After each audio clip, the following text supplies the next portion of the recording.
ដឹងលោកព្រំពិសិដ្ឋលោករ៉ែនសុភ័ក្រអធិការរងក្រុងប៉ោយប៉ែតនិងបពពួកធ្វើរបាយការណ៍សរសេរកំណត់ហេតុបំភ្លៃការពិតនិងកលៃអង្គហេតុទៅដករដ្ឋបាលឯកឧត្តមអភិសន្តិបណ្ឌិតសសុខាហើយ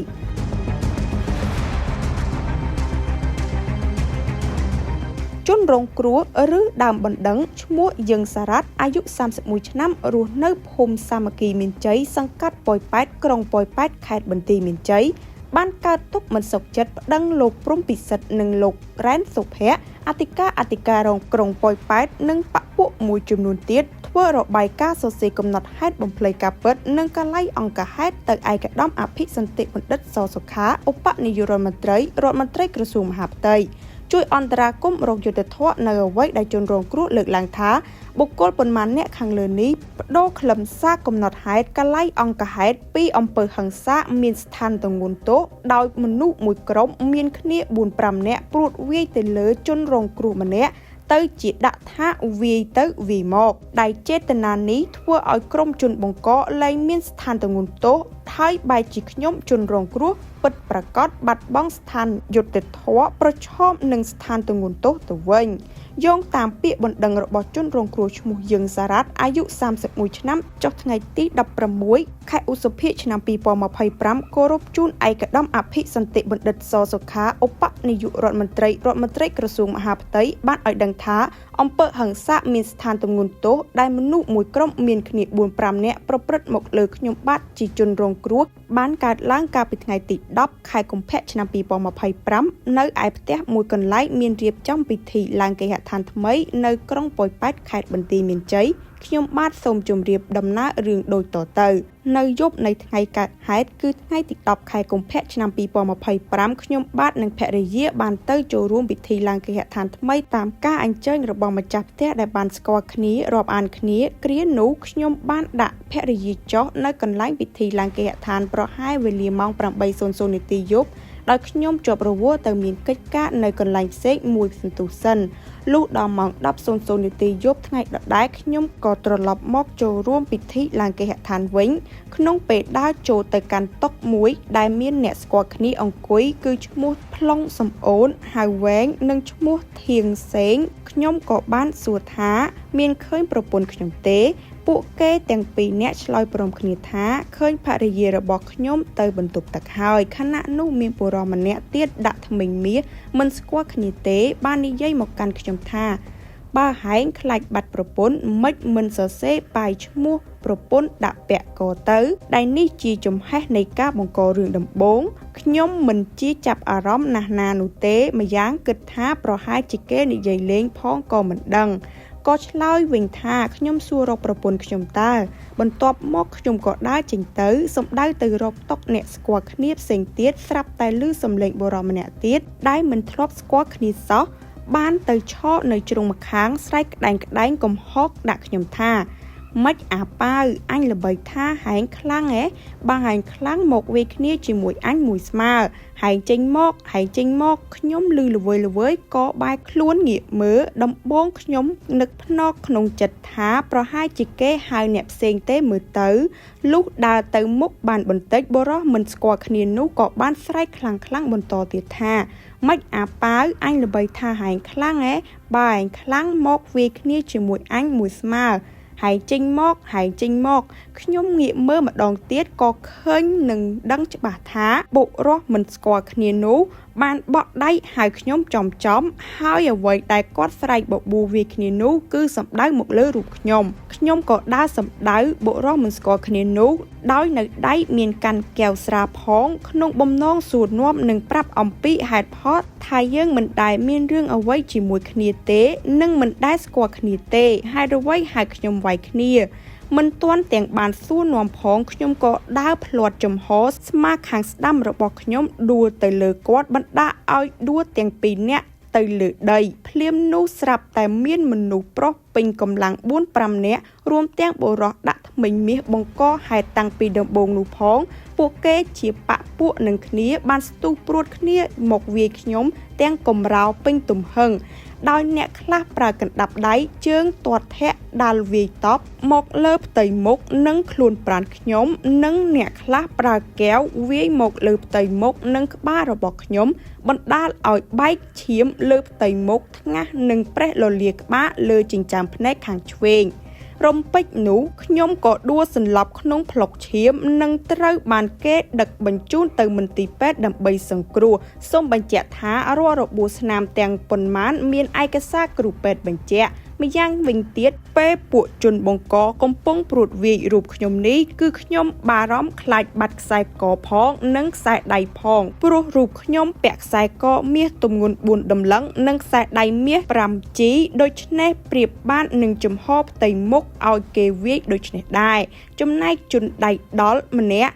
ដែលបំបួខ្ញុំវាយគ្នាដំបូងនោះត្រូវបានពលរដ្ឋឃាត់ខ្លួននៅនឹងកន្លែងជននេះមានឈ្មោះឋានធានហៅធីរីឯបពពួកជាច្រើនអ្នកទៀតបានរត់គេចខ្លួនមកដល់ព្រឹកថ្ងៃទី11ខែកុម្ភៈឆ្នាំ2025មន្ត្រីនគរបាលក្រុងប៉ោយប៉ែតបានហៅរូបខ្ញុំយើងសារ៉ាត់ជាជនរងគ្រោះដែលដឹងថាសន្លប់សង្គ្រោះបន្ទាន់នៅមន្ទីរពេទ្យទៅហើយនោះហៅមកសាកសួរបន្ថែមទៀតហើយក្នុងពេលជាមួយនោះក៏ពុំបានឃាត់ខ្លួនជនដៃដល់ឈ្មោះឋានធានហៅធីក្នុងនាមជាសមត្ថកិច្ចអនុវត្តនីតិវិធីអំពើហិង្សាដោយចេតនាមានស្ថានទម្ងន់ទោសនោះទេព្រោះថាពេលខ្ញុំខំប្រឹងទាំងត្រដាប់ត្រដួសទៅឆ្លើយបំភ្លឺនិងឲ្យមន្ត្រីនគរបាលសាកសួរបន្ថែមទៀតនោះគឺឃើញជនដៃដល់ឈ្មោះឋានធានហៅធីអង្គុយជាមួយប្រពន្ធរបស់ខ្លួននៅក្រៅបរិវេណប៉ុស្តិ៍នគរបាលដោយជននេះបានផ្លាស់សម្លៀកបំពាក់ប្រឡាក់ឈាមចេញអស់ហើយស្លៀកសម្លៀកបំពាក់ថ្មីលុះខ្ញុំសួររកខុសត្រូវថាហេតុម្ដេចមិនឃាត់ខ្លួនជនដៃដល់មន្ត្រីនគរបាលប៉ុស្តិ៍រដ្ឋបាលប៉ោយប៉ែតបាននិយាយមកកាន់ខ្ញុំថាទាល់តែខ្ញុំដាក់ពាក្យបណ្ដឹងនិងផ្តិតមេដៃទើបសមត្ថកិច្ចឃាត់ខ្លួនជនដៃដល់យីយ៉ាងម៉េចអញ្ចេះនេះជាបទល្មើសហិង្សាដោយចេតនាមានស្ថានទម្ងន់ទោសកើតឡើងជាក់ស្ដែងពេលនោះខ្ញុំក៏ផ្តិតមេដៃលើពាក្យបណ្ដឹងត្រឹមត្រូវរួចរាល់ហើយទើបកម្លាំងនគរបាលឃាត់ខ្លួនជនដៃដល់ឃុំខ្លួនជាបណ្ដោះអាសន្នក្នុងពេលសាកសួរខ្ញុំបន្ថែមនៅព្រឹកថ្ងៃទី11ខែកុម្ភៈឆ្នាំ2025នោះមានមន្ត្រីនគរបាលម្នាក់បានសួរខ្ញុំថាតើភាគីជនបង្កមានបានចូលសម្របសម្រួលជាមួយរូបខ្ញុំហើយឬនៅខ្ញុំក៏ឆ្លើយថាមិនមាននរណាម្នាក់មកជួបខ្ញុំទេមន្ត្រីនគរបាលសួរទៀតថាតើឯងយកសំណងប៉ុន្មានខ្ញុំពិបាកស្មានអំពីរយៈពេលព្យាបាលណាស់ព្រោះខ្ញុំរងរបួសធ្ងន់ធ្ងរប្រេះលលាក្បាលលើចិញ្ចើមភ្នែកខាងឆ្វេងមានហូរឈាមក្នុងភ្នែកបាក់ក្តោងច្រមុះបែកក្បាលភ្នែកខាងលើនិងគ្រាំគ្រារាងកាយជាច្រើនកន្លែងទៀតខ្ញុំក៏ប្រាប់ថាទាមទារថ្លៃព្យាបាលចំនួន$30,000អាមេរិកគឺជាសំណងជំងឺចិត្តរដ្ឋបវេនីថ្លៃព្យាបាលជំងឺថ្លៃខូចខាតពេលវេលាថ្លៃបាត់បង់ប្រាក់លាភប្រាក់ចំណូលក្នុងរយៈពេលដែលខ្លួនសម្រាប់ព្យាបាលចំណែកបទល្មើសជាប់បណ្ដឹងអាជ្ញាសូមឲ្យស្ថាប័នច្បាប់អនុវត្តឲ្យម៉ឺងម៉ាត់តាមច្បាប់កំណត់ជាបន្តបន្ទាប់មកលោកវីរៈសេនីតូរ៉ែនសុភ័ក្រជាអធិការរងនគរបាលក្រុងប៉ោយប៉ែតបានដើរតួយ៉ាងសកម្មក្នុងការសម្របសម្រួលជាថ្នូរនិងសំណងលុយដោយបញ្ជាក់ប្រាប់ខ្ញុំថាជនដៃដល់ឋានធានហៅធីព្រមបង់លុយតែ$2,000ប៉ុណ្ណោះគឺលោកអធិការរងរូបនេះគំរាមផងនិយាយតាមសម្រួលផងនិងបញ្ចុះបញ្ចូលផងប្រើគ្រប់កលវិធីហើយបំភ័យថាមានថ្នាក់លើនៅស្នងការបញ្ជាមកមានខាង PM បញ្ជាក់ប្រាប់មកជូនការតាក់ទងទៅបងប្រុសខ្ញុំទៅសាច់ញាតិខ្ញុំផ្សេងទៀតនិងតាក់ទងមកកាន់ខ្ញុំផ្ទាល់គឺជំរុញឲ្យខ្ញុំទទួលយកសំណងត្រឹមតែ$2,000នឹងដោយបំភ័យថារឿងនេះកំពុងមានអន្តរាគមន៍ច្រើនអ្នកពីថ្នាក់លើដាក់សម្ពាធឲ្យគាត់បញ្ចប់សំណុំរឿងម្ដងថាមេរបស់គាត់នៅថ្នាក់ខេត្តស្ដីបន្ទោសគាត់ម្ដងថាមានមន្ត្រីកងរាជអាវុធហត្ថអន្តរាគមន៍មកគាត់ឲ្យបិទបញ្ចប់រឿងនេះខ្ញុំមិនព្រមនោះទេទុកឲ្យខាងសមត្ថកិច្ចពាក់ព័ន្ធអនុវត្តតាមច្បាប់តឹងរឹងម៉ឺងម៉ាត់ស្ងាត់បន្តិចជាង2ខែក្រោយមកស្រាប់តែលេចឮដំណឹងថានៅសាលាដំបងខេត្តបន្ទាយមានជ័យឯណោះគេផ្ដើមធ្វើនីតិវិធីគឺតំណាងអัยការបានធ្វើស្ដីការសន្និដ្ឋានដាក់តម្រុយពិរណភាពខ្ញុំបាទជាអ្នកបង្កហិង្សាទៅវិញគឺវាយទៅវាយមកខ្ញុំបាទយើងសារ៉ាត់សូមជម្រាបថាខ្ញុំបាទត្រូវជន់មួយក្រុមនោះបង្កហេតុរករឿងមុននិងបានព្រួតវាយខ្ញុំយ៉ាងសន្ធប់បណ្ដាលឲ្យខ្ញុំរងរបួសធ្ងន់ដោយបានរៀបរាប់ខាងលើ ដួលសន្លប់ក្នុងថ្លុកឈាមភ្លាមរកតែពេលនិយាយហេតុផលមិនបានតើខ្ញុំមានឱកាសនិងមានកម្លាំងឯណាទៅវាយគេបានដោយដែលតំណាងអัยការសាលាដំបងខេត្តបន្ទាយមានជ័យដាក់តម្រុយពិរុណភាពថាវាយទៅវាយមកកើតនោះខ្ញុំបាទមានសាក់សី4នាក់និងភស្តុតាងផ្សេងរួមមានរូបថតក្នុងទិដ្ឋភាពកើតហេតុស្ថានភាពរបួសកំពុងសង្គ្រោះក្នុងមន្ទីរពេទ្យសម្បត្តិគ្រូពេទ្យបញ្ជាក់ពីរបួសស្នាមវីដេអូឃ្លីបបញ្ជាក់ពីជនបង្កហិង្សាលាក់តាក់ទងនឹងអង្គហេតុក៏ដូចជាការលើកឡើងរបស់ជនរងគ្រោះខាងលើនេះ CEN បានទំនាក់ទំនងសុំសម្ភាសន៍លោកព្រំពិសិដ្ឋអធិការនគរបាលក្រុងប៉ោយប៉ែតដើម្បីសុំការបំភ្លឺបកស្រាយតាមរយៈទូរស័ព្ទលេខ 076-208 កូដហៅចូលប៉ុន្តែគ្មានអ្នកលើកនិយាយតបបាទជំរាបសួរលោករ៉ានសុភ័ក្របាទលោករ៉ានសុភ័ក្រខ្ញុំខលចេញពីសារព័ត៌មាន CEN បាទសូមសម្ភាសសួរនាំករណីរឿងលោក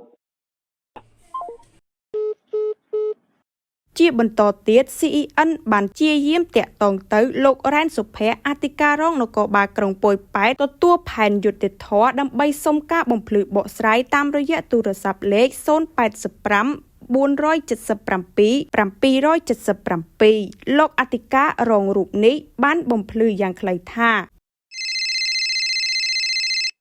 ឥឡូវសួរបងជំរាបសួរហ្នឹងហើយលោករ៉ែនសុភ័ក្របាទហៅឡូបាទលឺហ៎បងលឺហ៎អាឡូលឺអត់បាទមានអីបងបងមានអីបងហ្នឹងហើយខ្ញុំសូមសម្ភាសសួរនាំករណីរឿងរ៉ាវរបស់លោកយឹងសារ៉ាត់ជាមួយនឹងខាងធានហៅធីណាហ្នឹងហើយចង់សួរថាពីរអ្នកហ្នឹងអ្នកណាគេជាអ្នកបង្កហិង្សាទៅលើអ្នកណាដែលវាផ្ទុះរឿងមកដល់សារព័ត៌មានខ្ញុំណាបងចាំមកអធិការមកចង់ដឹងរឿងហើយបើអញ្ចឹងបងឲ្យទៅខាងតុលាការទៅណាព្រោះរឿងខ្ញុំបញ្ជូនដល់ផុតទៅដល់ខាងតុលាការហើយអញ្ចឹងហ៎បាទហើយបាទអូខេបាទអរគុណបាទហ្នឹងហើយពាក់ព័ន្ធនឹងសំណុំរឿងមួយនេះទៀតសោតមហាជនសង្កេតឃើញថានៅពេលដែលអ្នកកាសែតមួយចំនួនបានផ្សាយអំពីសកម្មភាពអង្គហេតុដំណើររឿងតាមការរៀបរាប់របស់ជនរងគ្រោះយឹងសារ៉ាត់ក៏ត្រូវអធិការនគរបាលក្រុងប៉ោយប៉ែតប្តឹងទៅស្នងការដ្ឋាននគរបាលខេត្តបន្ទាយមានជ័យក៏ហៅអ្នកកាសែតឲ្យចូលបំភ្លឺទៅវិញ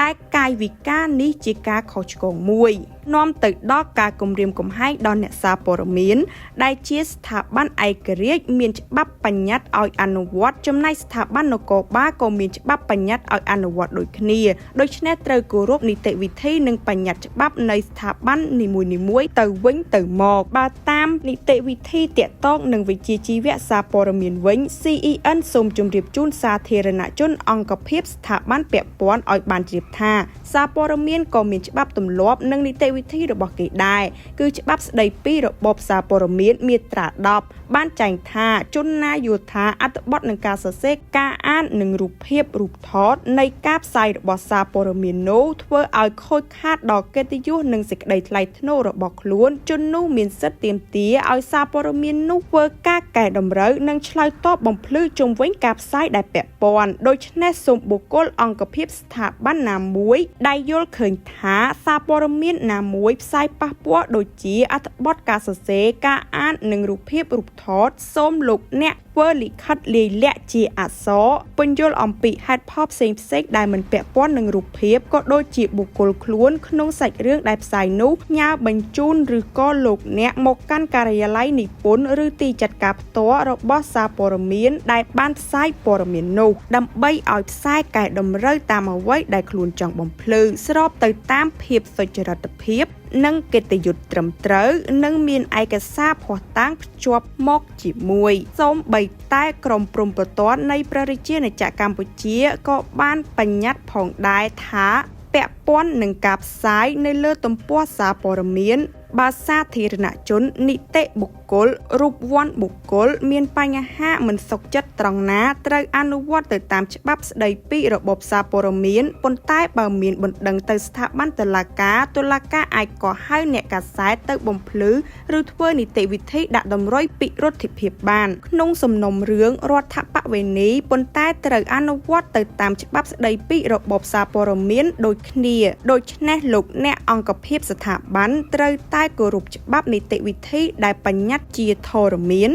មិនគួរត្រូវយកអំណាចតួនាទីក៏ហៅអ្នកកាសែតតាមការនឹកឃើញដែលផ្ទុយពីច្បាប់បញ្ញត្តិផងហើយក៏ស្ដែងឲ្យឃើញនៅចរិតគំរាមកំហែងអ្នកសារព័ត៌មានផងសូមត្រឡប់ងាកមកករណីយើងសារ៉ាត់វិញជនរងគ្រោះរូបនេះត្អូញត្អែថាក្នុងសំណុំរឿងខ្ញុំដែលមន្ត្រីនគរបាលក្រុងប៉ោយប៉ែតបញ្ជូនទៅសាលាដំបងខេត្តបន្ទាយមានជ័យនេះខ្ញុំបាទជនរងគ្រោះព្រមទាំងសាក្សីពិនិត្យឃើញថាមានភាពមិនប្រក្រតីច្រើនដែលលោកព្រំពិសិដ្ឋនិងលោករ៉ែនសុភ័ក្រអធិការរងនគរបាលក្រុងប៉ោយប៉ែតនិងបពពួកបានប្រព្រឹត្តដូចជាធ្វើរបាយការណ៍និងសរសេរកំណត់ហេតុបំភ្លៃការពិតកាល័យអង្គការហេតុប្រើពាក្យថ្នាក់លើនិងកងរាជអាវុធហត្ថគំរាមផងបញ្ចុះបញ្ចូលផងសម្របសម្រួលផងនិងរក្សាទុកជនសង្ស័យលើសពី5ថ្ងៃទើបបញ្ជូនទៅតុលាការអូសបន្លាយពេកជា2ខែនិងទីបំផុតរបាយការណ៍និងកំណត់ហេតុក្នុងអង្គការហេតុរឿងមនុស្ស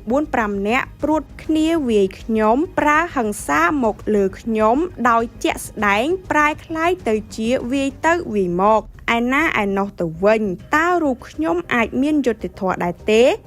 ខ្ញុំបាទជនរងគ្រោះសូមបញ្ជាក់ជម្រាបឯកឧត្តមអភិសន្តិបណ្ឌិតទៀតថាខ្ញុំប្តឹងនេះមិនមែនប្តឹងនីតិវិធីរបស់តុលាការនោះទេគឺប្តឹងបុគ្គលព្រំពិសិដ្ឋនិងបុគ្គលរ៉ែនសុភ័ក្រអធិការរងក្រុងប៉ោយប៉ែតនិងបពពួកមួយចំនួនទៀតធ្វើរបាយការណ៍សរសេរកំណត់ហេតុបំភ្លៃការពិតនិងកាល័យអង្គការហេតុតែប៉ុណ្ណោះដែលចេតនានេះធ្វើឲ្យក្រុមជនបង្កលែងមានស្ថានទម្ងន់ទោសហើយបែរជាជនរងគ្រោះពិតប្រាកដដូចជារូបខ្ញុំបាត់បង់ស្ថានយុត្តិធម៌ប្រឈមនឹងស្ថានទម្ងន់ទោសទៅវិញសូមឯកឧត្តមអភិសន្តិបណ្ឌិតមេត្តាពិចារណាអន្តរាគមន៍រឿងនេះដោយអនុគ្រោះផងយោងមាត្រា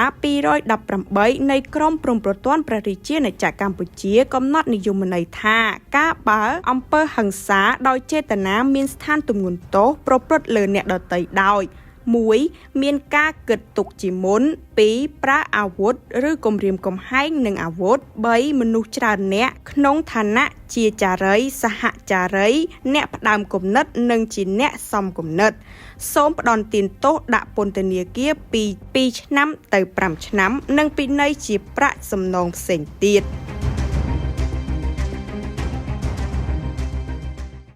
អូនគឺជាបុគ្គលលេខ2ចា